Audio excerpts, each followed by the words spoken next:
para nós estarmos aqui, nesta noite, neste dia de festa, como foi anunciado, né? É um dia de festa, um dia de festividade da vida. Porque em 2014, neste mesmo ambiente fraterno e acolhedor deste centro do Grêmio Espírita Atualpa, Dr. Vitor Ronaldo Costa fez o lançamento do primeiro livro aqui. Ele desencarnou em 2015 e a continuidade, aí, né, os dois livros, o primeiro, aqui o primeiro livro, que foi quando ele lançou em 2014, e a continuação, que é este que que vamos conversar um pouco sobre ele hoje, que é o Mentomagnetismo e Espiritismo, Distonias Mentais e Obsessão. Então, para nós é uma alegria muito grande de estar aqui, estamos contendo a emoção, porque é uma data muito importante, né? Não vou pensar não, porque assim eu não consigo falar. Começar a pensar aqui. Então, este trabalho que nós fizemos em conjunto, em parceria, é uma parceria diferente, né, com a espiritualidade, com a organização dele, com a força de trabalho que ele gostava de ter, né, aquela energia vital que ele tinha em tudo que ele fazia. Então, assim, nós estamos aqui hoje por causa dele.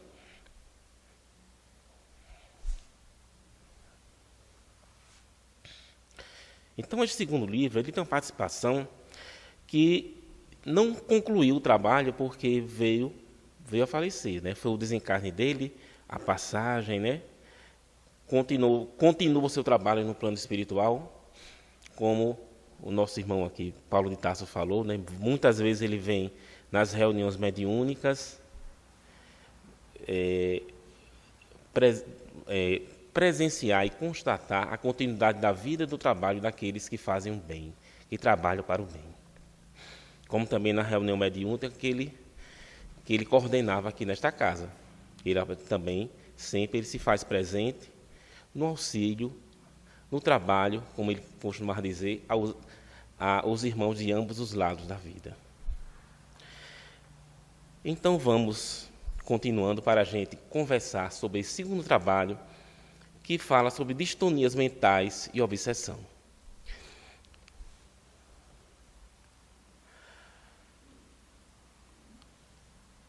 Para começar, é bom a gente entender, assim, a gente pensar, e eu tirei essa passagem aqui do livro Evolução dos Mundos, verte o pensamento ou fluido mental por secreção sutil, não do cérebro, mas da mente.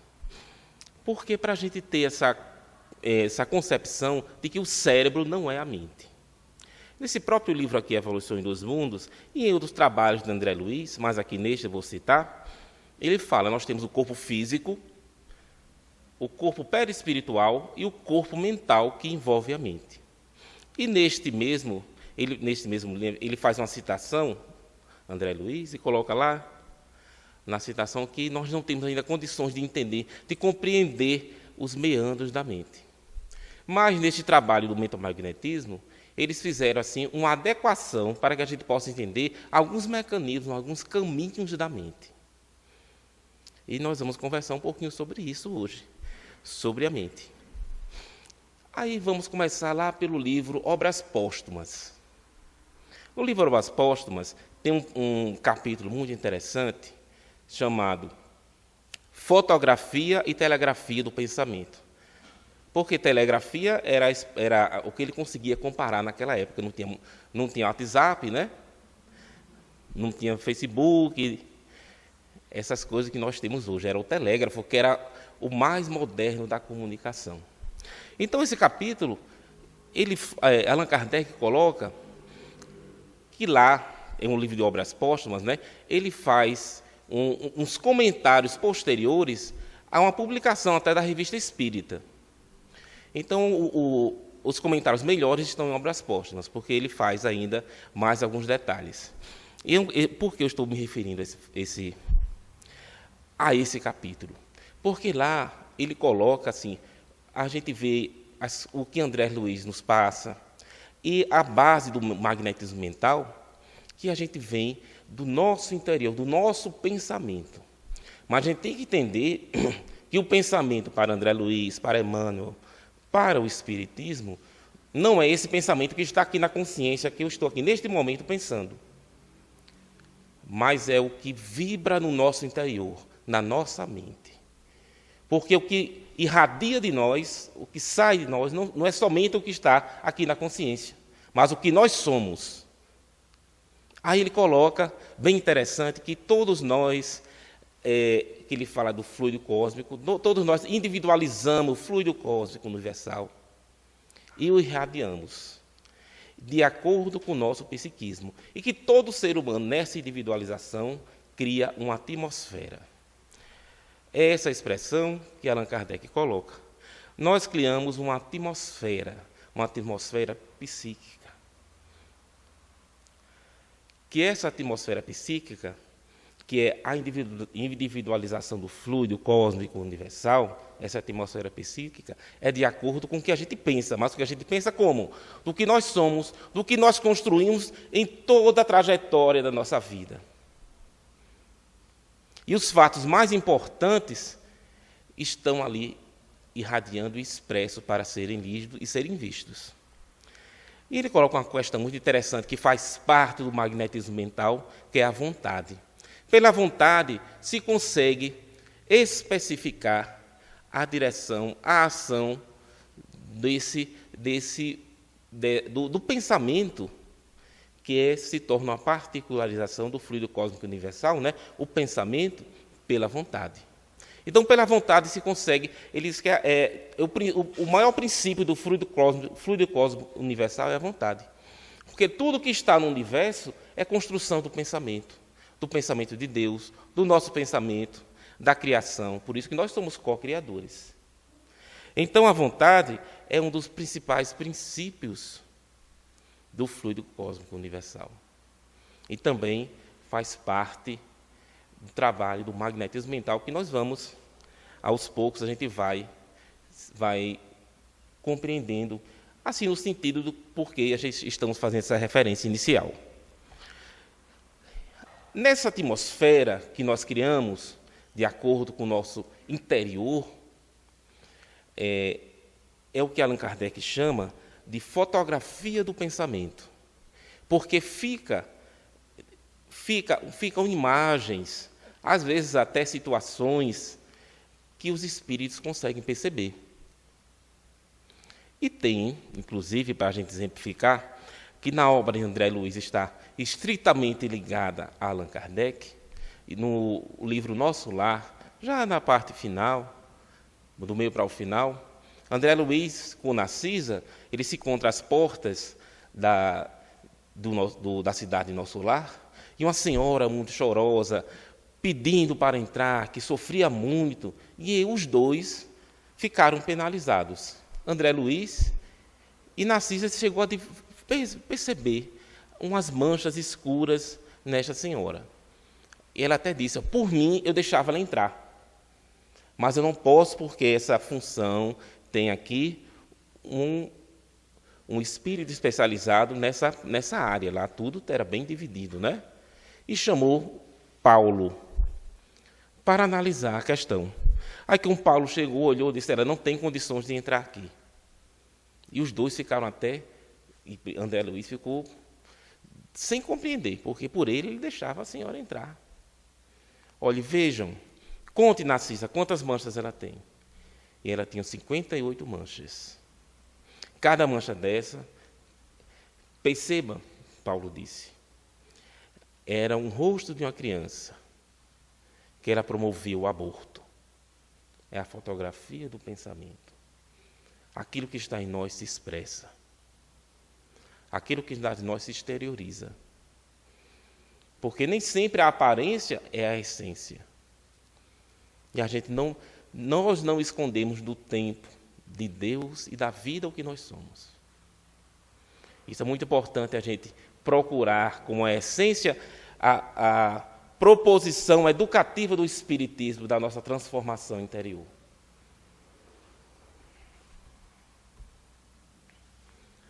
E a telegrafia do pensamento é justamente você direcionar a sua vontade. As comunicações que nós temos pelo pensamento é muito importante. Porque nós estamos aqui concentrados no que eu estou falando, em geral, e estamos todos nos comunicando de forma subalterna, que não vem para a consciência. A gente troca informações. Um exemplo simples, se nós estamos andando na rua e sentimos aquela vontade de olhar para trás, e quando olhamos é porque uma pessoa está prestando atenção a gente, está olhando fixamente para a gente. Não veio para a nossa consciência que era uma pessoa que estava olhando para a gente e fez a gente virar. Não veio para a consciência, mas veio a vontade. Vem aquele impulso de você olhar e você vê que você olhou porque tem uma pessoa que estava concentrada em você. Isso é uma comunicação. É uma comunicação. Só um exemplo que eu acho que todo mundo já passou por isso. Por esse olhar, para essa comunicação mental que nós temos. Então, nós todos estamos conectados e transmitimos informações de um para o outro. E ele coloca nesse capítulo, Allan Kardec, sobre o termo de simpatias e antipatias. Simpatias fluídicas e antipatias. E, por exemplo, lá na Revista Espírita, ele cita um exemplo muito interessante. Ele fala que num tribunal, por exemplo, as pessoas, muitos réus, no tribunal que tem várias pessoas olhando para ele, querendo que ele confesse, pensando, ele sente aquela opressão, e muitas vezes, muitos réus confessam pela pressão da comunicação mental que existe ali no ambiente para que ele confesse. E imagina aí nas torcidas organizadas, dá um exemplo bem drástico, né? Você está lá naquele ambiente de torcida e surge aquela pressão, aquela comunicação em conjunto, aquele pensamento de raiva, de ódio, de vingança, de inimigo, surge aquele clima de guerra irracional. A gente que está distante e vê na televisão não consegue compreender como aquilo pode acontecer.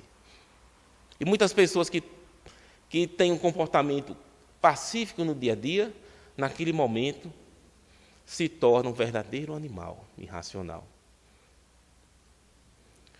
Porque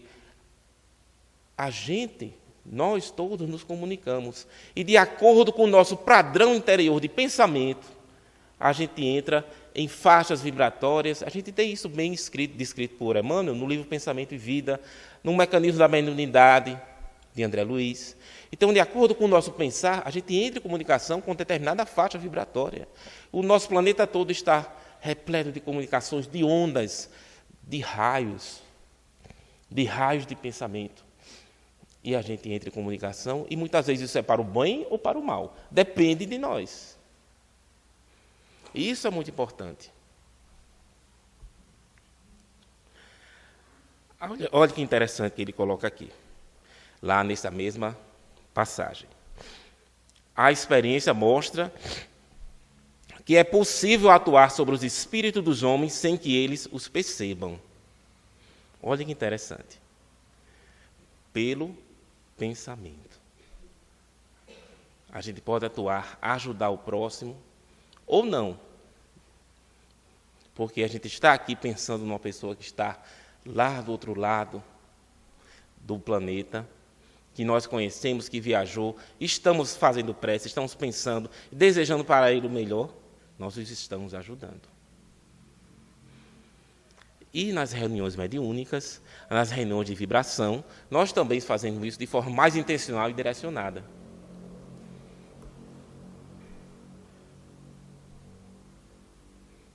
Só um minutinho aqui que deu Pronto. O homem ficaria assombrado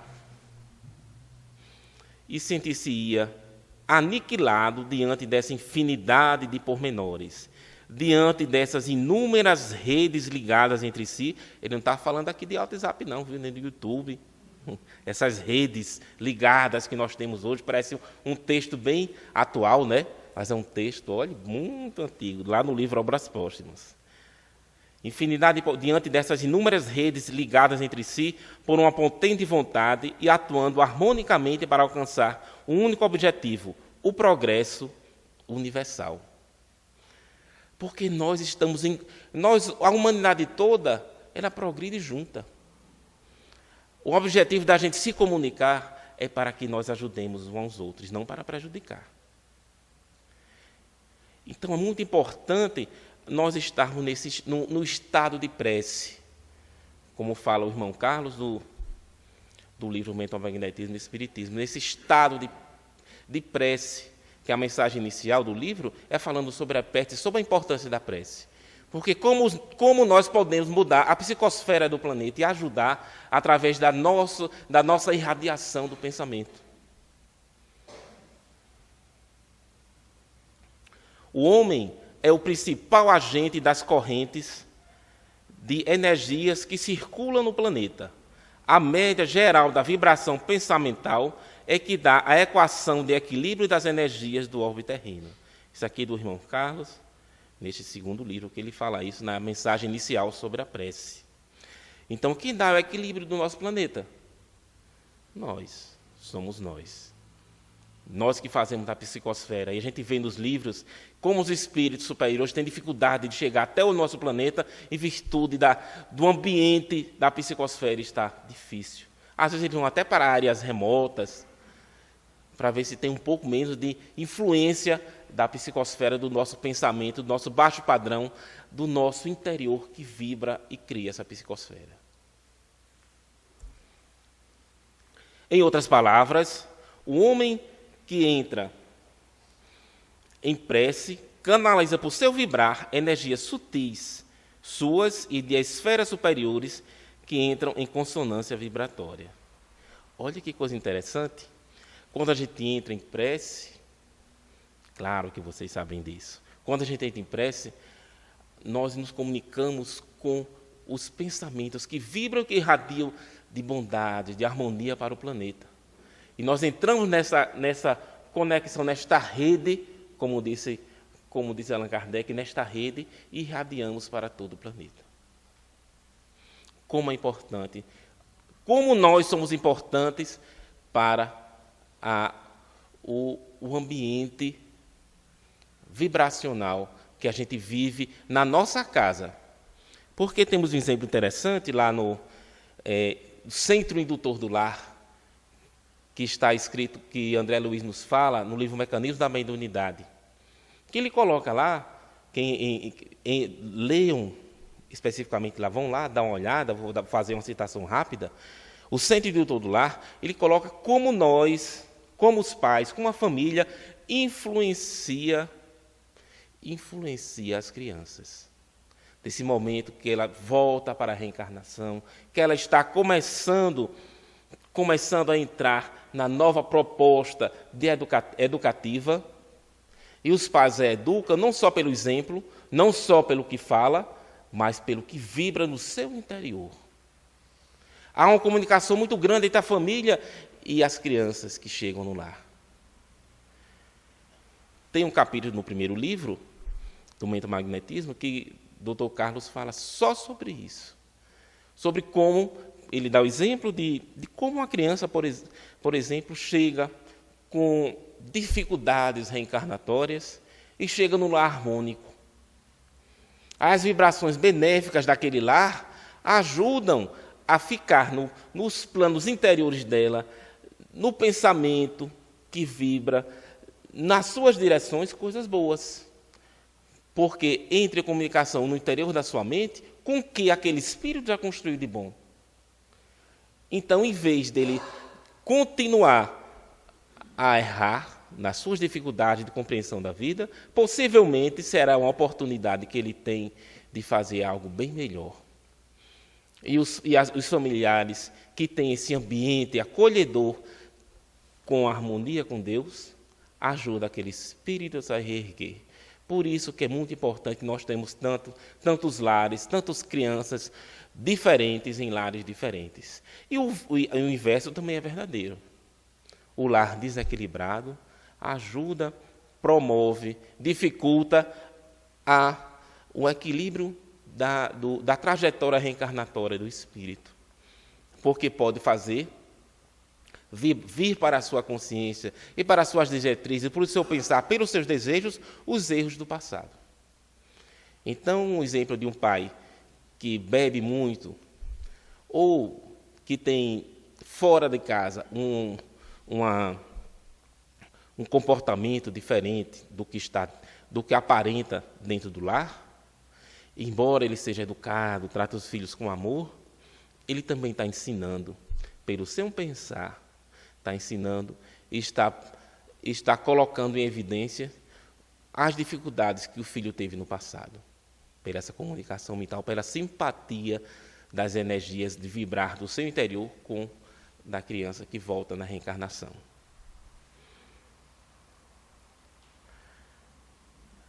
Imagine aí, dentro dessa situação,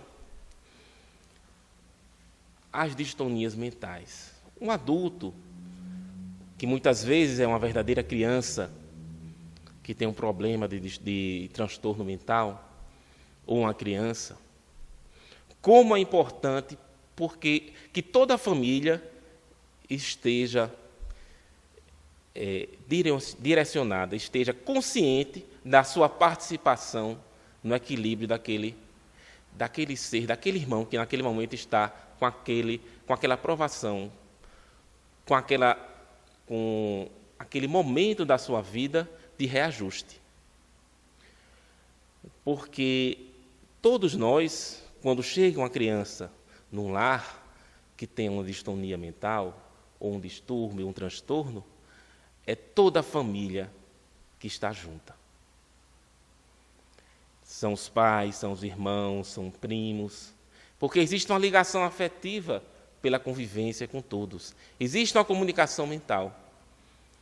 E o pensamento harmônico, em vibração, em alta vibração, ajuda a equilibrar aquele espírito. E não é... muitas vezes a gente olha uma criança, um adulto, e olha que ele está junto de uma família, e fica assim pensando, por quê? Por que ele veio assim? Não cabe a nós saber por quê. Cabe a nós a gente olhar para ele, não com um ar de pena, às vezes com pena da família, diz, essa família vai sofrer tanto com esta criança, como é que pode? Fica com pena da mãe, do pai, que está com aquela criança, que aparenta ter aquele transtorno difícil.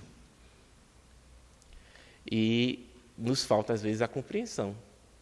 Porque a gente olha só para a criança. E a criança chega no lar, não é para desestabilizar a família, muito pelo contrário. As crianças chegam com dificuldade no lar para ajudar.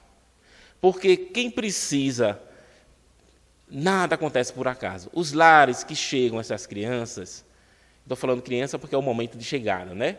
Que chegam esses espíritos é porque todos naquele lar precisam. E temos um exemplo que o Dr. Vitor nos contou. Temos exemplos da reunião mediúnica dele.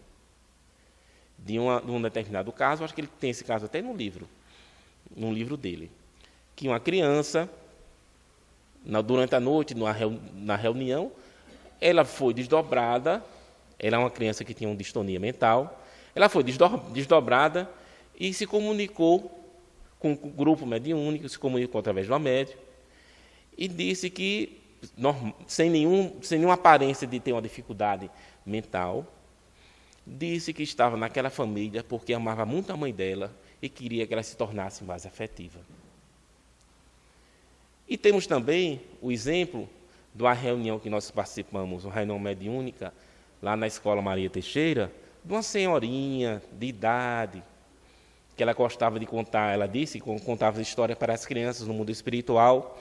Ela disse que muitas vezes esses espíritos vêm com esta dificuldade para abrir o seu coração, para que a racionalidade que está em dificuldade, o raciocínio, a relação do que ela fez, de desequilíbrio, às vezes sim, para que o afeto, o coração cresça. Isso também para a família que ela chega. Porque na família, aquela criança vai precisar de cuidado, de atenção, de amor, de compreensão. E às vezes a família precisa disso.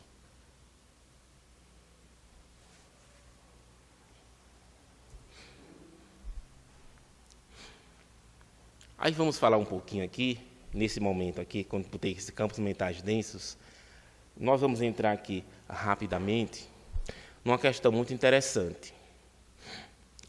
Primeiro vamos nos reportar ao Livro dos Espíritos. Na questão, nas questões 74, 75, 76, 76, que ele fala do instinto. A gente tem assim, a ideia do instinto, né? O instinto e a racionalidade. O instinto é aquilo que o animal, que ele faz mecanicamente, que ele reproduz, que não tem um raciocínio. É verdade. Mas olha o paradoxo que está lá nas respostas. O instinto é uma forma de inteligência. Aí Allan Kardec pergunta, quando a racionalidade cresce, o instinto diminui? Diz, não. Ele não diminui. Porque a gente não compreende muito o instinto, né? O instinto, ele se transforma, mas ele não diminui. Ele é muito importante e pode ajudar a gente a evoluir. São essas a resposta que o Espírito dá e deixa nas entrelinhas algumas coisas que a gente fica sem entender, não é? Mas quando a gente olha aqui, no início deste livro, o Mentomagnetismo e o Espiritismo, ele entra com detalhes nessa questão do instinto, que eu não dá tempo de falar aqui, porque também não é o momento, não é essa a proposta, né? De a gente fazer um estudo específico sobre o instinto. Mas lá ele coloca que o instinto, ele começa desde as mônadas, quando vem os princípios espirituais, a organização do princípio espiritual, e ele começa a crescer no reino animal, ali vai começando a desenvolver o instinto e depois também o raciocínio. Então, o instinto ele está muito ligado à nossa parte orgânica, o funcionamento orgânico e desenvolvimento orgânico nosso. Está muito ligado. Eu não vou entrar nos detalhes, porque lá ele faz a subdivisão do instinto, mas vamos colocar só isso aqui para a gente entender o que eu vou colocar. Então, tem uma parte do instinto que ele chama memória arquetípica instintiva, uma parte do instinto que está muito ligada a essa parte orgânica. Então, nós criamos, como está aqui, né, campos mentais densos, de acordo com o nosso desequilíbrio. Quando a gente faz coisas, tomamos atitudes erradas, ações de que desequilibra nós e o próximo, essas ações e essas propostas erradas que nós fazemos para a nossa vida, fica numa área mental, fica no que ele chama de campo mental denso. Então, tudo fica registrado o que a gente faz. Tudo que a gente faz, de bom e também de errado, fica registrado no nosso interior. E quando a gente cria muitos campos mentais densos, que ele se enraiza pela nossa mente, ele entra em contato com o instinto, com esse instinto mais ligado ao nosso corpo físico e provoca distonias e transtornos mentais que repercutem no corpo físico. Aí nós lemos um livro muito interessante do Dr. Jorge Andréa, que ele reverbera o que Carlos colocou. Ele diz, lá no livro Distonias Mentais à Luz do Espiritismo, ele diz que o instinto, o animal, ele tem um instinto de preservação, e muitas vezes quando ele está naquele momento que ele está acuado, que ele vai ser atacado, que ele vai ser no momento de perigo de sua vida, ele finge que está morto. É uma reação quase mecânica, uma reação instintiva. Ou então, ele tem como se fosse um ataque de descontrole muscular e faz uns movimentos bem descontrolados, pula para um lado, pula para o outro, vira, faz vários movimentos descontrolados. Aí Jorge Andréa disse que isso está relacionado ao quando a pessoa tem epilepsia, está relacionado, de certa forma, a esse instinto que nós temos, que o animal tem de desmaiar, para preservar a sua vida. E que a histeria está relacionada a esse movimento convulsional que o animal tem. Ele coloca isso aí. Então, no livro aqui ele explica com mais detalhes. Então, tudo que a gente constrói pode se enraizar no nosso corpo físico. E temos aqui o estado esquizofrênico, esse desequilíbrio, essa palavra esquizofrenia, a gente já se tornou até comum no nosso dia a dia, né? Ele coloca o estado esquizofrênico um desequilíbrio interior. Porque nós temos em nosso interior, no interior da nossa mente, toda a trajetória de vida a trajetória de vida está registrada no nosso interior e vibra no nosso interior mental. E nesta encarnação, nós não temos a consciência de tudo que nós construímos, de bom e de ruim. Não temos, não vem para a consciência. Existe um filtro. E existe um equilíbrio nessa harmonia dessas informações no interior da nossa mente. Então, o espírito, o ser humano, o nosso irmão, que errou muito, mas errou não no sentido de estar com a dor profunda, que está se sentindo magoado, mas que ele teve ação de vilania, de maldade. E vai desestruturando ao longo da vida o seu interior mental e este filtro que vem para a consciência.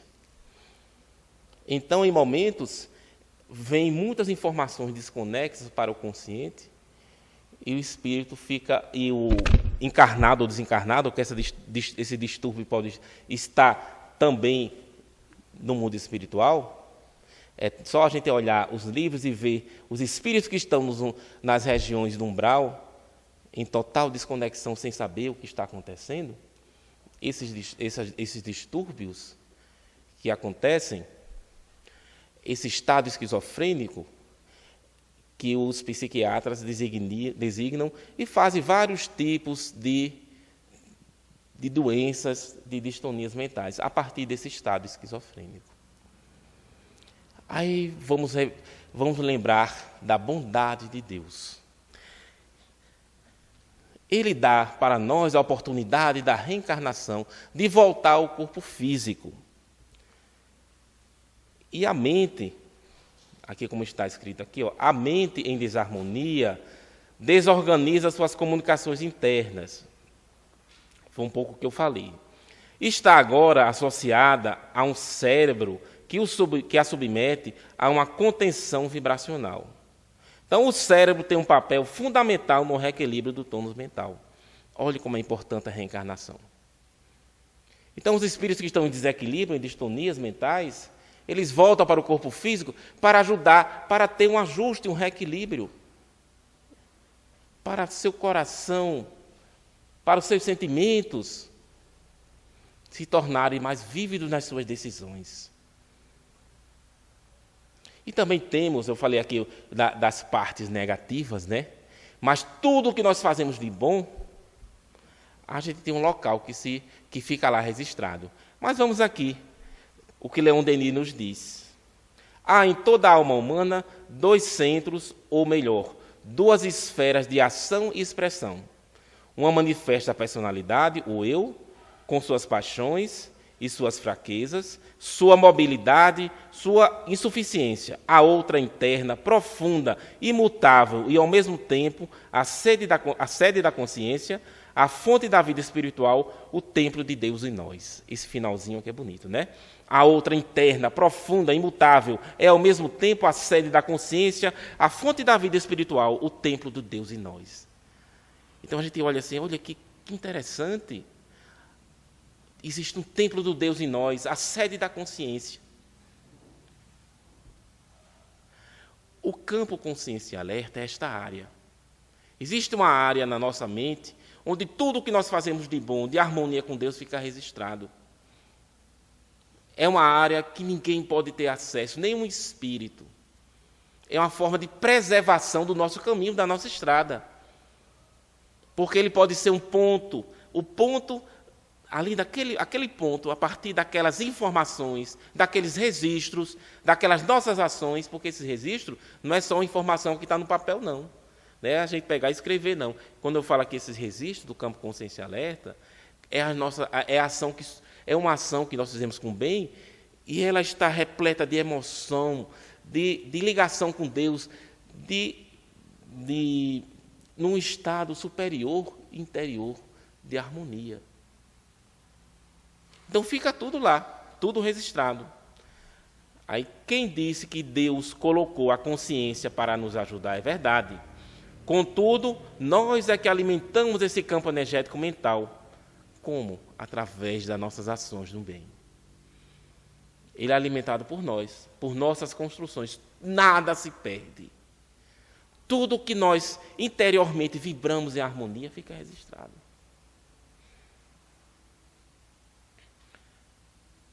Nós é que alimentamos este campo energético mental, que tem impregnado em seus compêndios energéticos a função de ser a voz de alerta, de cuidado, de compaixão com o próximo. Por isso que Carlos chama campo de consciência alerta. Mas isso é apenas uma nomenclatura, um nome. Os espíritos não cansam de falar para Kardec, né, quem a gente leu o livro, que os espíritos, olha, não me importa, ele diz para Allan Kardec várias vezes, não nos importamos com as palavras, mas que você compreenda o que está sendo dito. Então aqui, essa é uma expressão para designar esta área mental, como é a mesma que Leon Denis se referia no livro O Destino do Ser. Pronto, agora deixa eu voltar aqui, que eu esqueci. Destino do Ser, o problema do ser e do destino da dor. É um livro muito importante, muito significativo de Leon Denis. Aí vamos aqui, nesses minutos finais, nos referir ao magnetismo mental.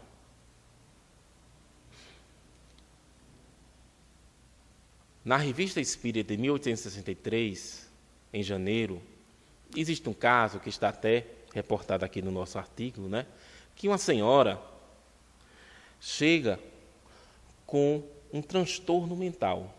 Que transtorno mental foi esse? Foi chegado até a reunião lá dos estudos parisienses, na Sociedade Parisiense de Estudos Espíritas, que Allan Kardec presidia, e que eles trabalhavam mediunicamente. Este caso. Ela foi forçada, essa moça, né? Foi forçada a se casar, e, em virtude disso, desenvolveu uma ideia fixa. E estava, a partir dessa ideação fixa, ela desenvolveu um transtorno mental, um distúrbio mental, como está descrito na Revista Espírita, em janeiro de 1863.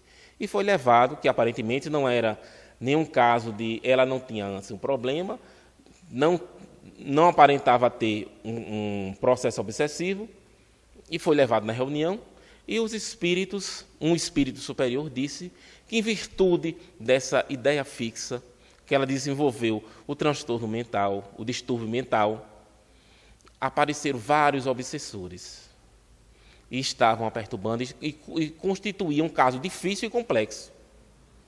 E ele recomenda que o grupo se reúna por 6 dias seguidos e façam uma prece fervorosa como uma magnetização mental. Então, essa expressão magnetismo mental não foi inventada. Só a conjunção, né?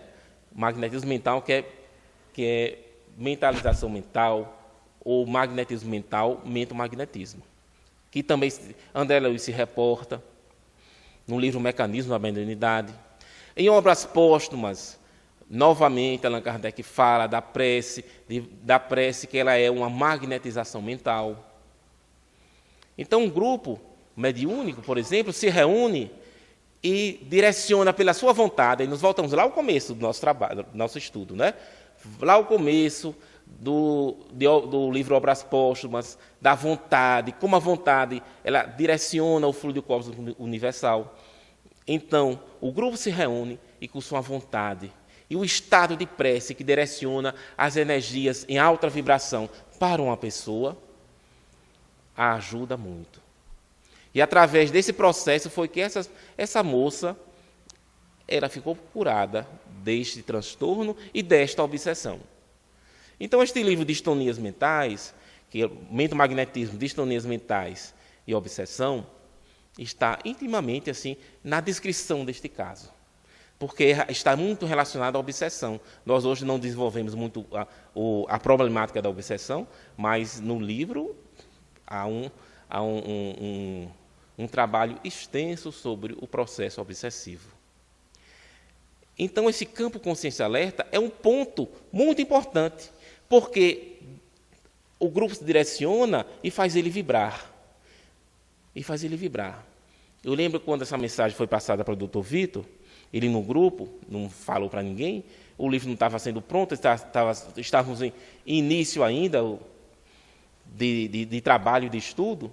Na verdade, a gente não sabia que era o magnetismo mental, que naquele nome nem existia, naquele momento não existia nem o nome.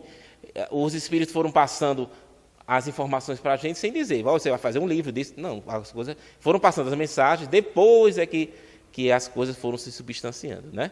Se tornando um caminho. Aí, ele, na reunião mediúnica, eu conversando com ele pelo Skype, eu em Natal, ele aqui em Brasília, ele disse, olha, funciona.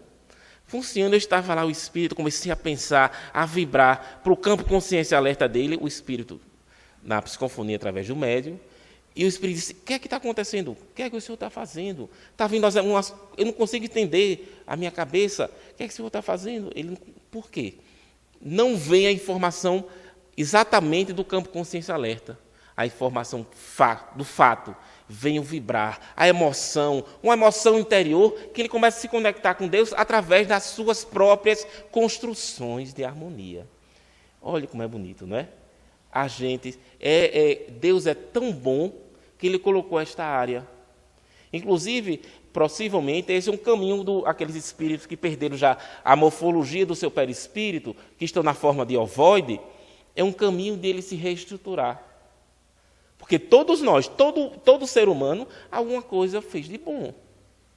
Pelo filho, pela uma pessoa que gostou muito, pelo irmão. Todo amor, todo sentimento, a gente entra em comunicação com Deus. Aí aqui, vemos aqui para finalizar. No futuro, além da homeopatia, isso está no livro Universo e Vida, pelo Espírito Áureo, é um livro editado pela FEB, de Hernani, que era um trabalhador do espiritismo muito importante. Ele, inclusive, trabalhava no grupo Emmanuel da FEB, mediúnico da FEB. Aí ele coloca isso aqui no final do livro, que nós encontramos, não faz uns 2 meses que a gente encontrou essa informação. Então, no futuro, além da homeopatia, da alopatia, da acupuntura e das aplicações radiológicas, da hipnoterapia e de tantos outros métodos de tratamento já em voga, teremos a mentoterapia espírita e uma magnetoterapia de amplas possibilidades. Então, olha que interessante, mentoterapia espírita. A gente não queremos ser presunçosos, mas parece estar muito próximo com a proposta do magnetismo mental, que é um trabalho que está em harmonizar o interior da mente, não só de quem está com transtorno mental, mas também dos obsessores que estão com a ideia fixa, que estão com uma compreensão de vida errada. Então,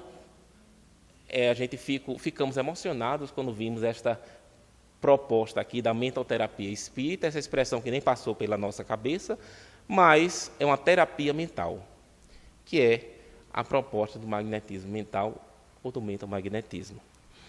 E fica aqui para a gente refletir as nossas comunicações internas, os nossos campos mentais que entram em comunicação com o universo. Boa noite para todos.